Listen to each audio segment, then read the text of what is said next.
আসসালামু আলাইকুম রাহমাতুল্লাহ। দেশ ও প্রবাস থেকে যারা আমাদের ভিডিওগুলো দেখেন সবার প্রতি অন্তরের অন্তঃস্থল থেকে ভালোবাসা। আমাদের পুরাতন ফার্মে আপনাদের সবচাইতে পছন্দের যে বিষয়টা ছিল যে আমরা আমাদের পানির পাত্র হিসেবে একটা প্লাস্টিকের বোল বা গামলা ব্যবহার করেছি। এটা নিয়ে আপনারা অনেকেই অনেক রকম প্রশ্ন করেছেন যে আমরা কিভাবে সেটা বসাইছিলাম। আমি সবসময় আপনাদের ফোনে বলছিলাম কিন্তু অনেকেই বুঝাইতে পারি না। আজকে আমাদের নতুন ফার্মে এই জিনিসটা আবার আমরা বসাচ্ছি, এটা আমি ডিটেইল আপনাদের সাথে শেয়ার করবো ইনশাআল্লাহ। আর এই ভিডিওতেই থাকবে একজন খামারির রাজমিস্ত্রি হয়ে ওঠার গল্প। শুরুতেই আপনাদের একটা কথা বলে রাখি, এখানে অনলাইনে আপনারা অনেকেরই ভিডিও দেখেন, এক একজনের খামারের ধরন এক এক রকম, যার সুবিধা মতো যে বানাইছে এবং অনেকেই বলে তার পদ্ধতি সঠিক। তবে আমি কখনোই কারো কোনো কিছু কপি করি না, আমি সবসময় আমার নিজের অ্যাওয়েতেই চেষ্টা করি এবং সেটাতে আমি ভালো ফল পাই আলহামদুলিল্লাহ। তো যাই হোক, এখন মূল কথায় আসি। এই প্লাস্টিকের যে লাল গামলাটা দেখতেছেন, এটি আরিফেল কোম্পানির 120 টাকা দামের 20 লিটারের একটা গামলা। এটা আপনাদের এলাকায় হাড়ি পাতিলের দোকানে খোঁজ করলেই পাবেন। আর এটা বসানোর নিয়ম হলো গড়াতে ভালো মতো বালি দ্বারা পরিপূর্ণ করবেন এবং ভালো মতো বালিগুলা বসাই দিবেন যেন গামলাটা পরবর্তীতে এদিক সেদিক না যায়।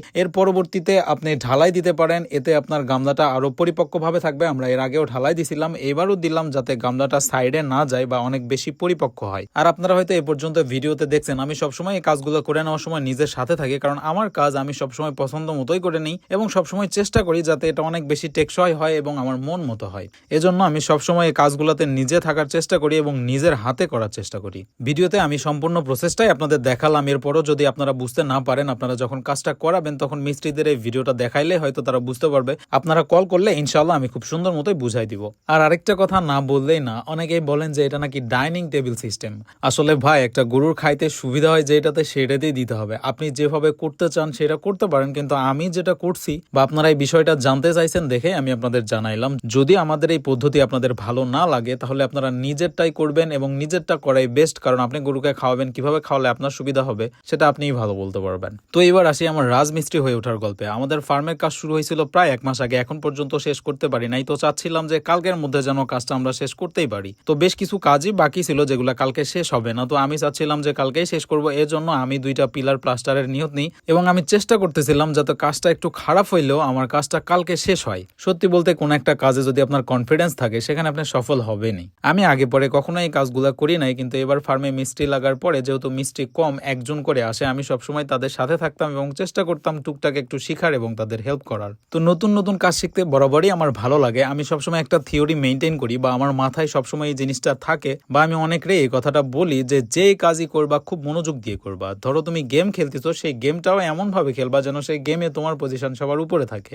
ওই যে সেদিন একটা কথা বলছিলাম না, আপনারা অনেকেই নেগেটিভ কমেন্টও করছিলেন যে জীবনে ভালো কিছু করতে হইলে ক্ষুধার্ত কুকুরের মতো পরিশ্রমী হও। অল্প পরিশ্রম তো সবাই করে, তো কাজ তো সবাই করে। এখানে যদি আপনি এক্সপেন্সিভ কিছু করতে পারেন তাহলেই আপনি এক্সপেন্সিভ পার্সন হইতে পারবেন। বিষয়টা সত্য।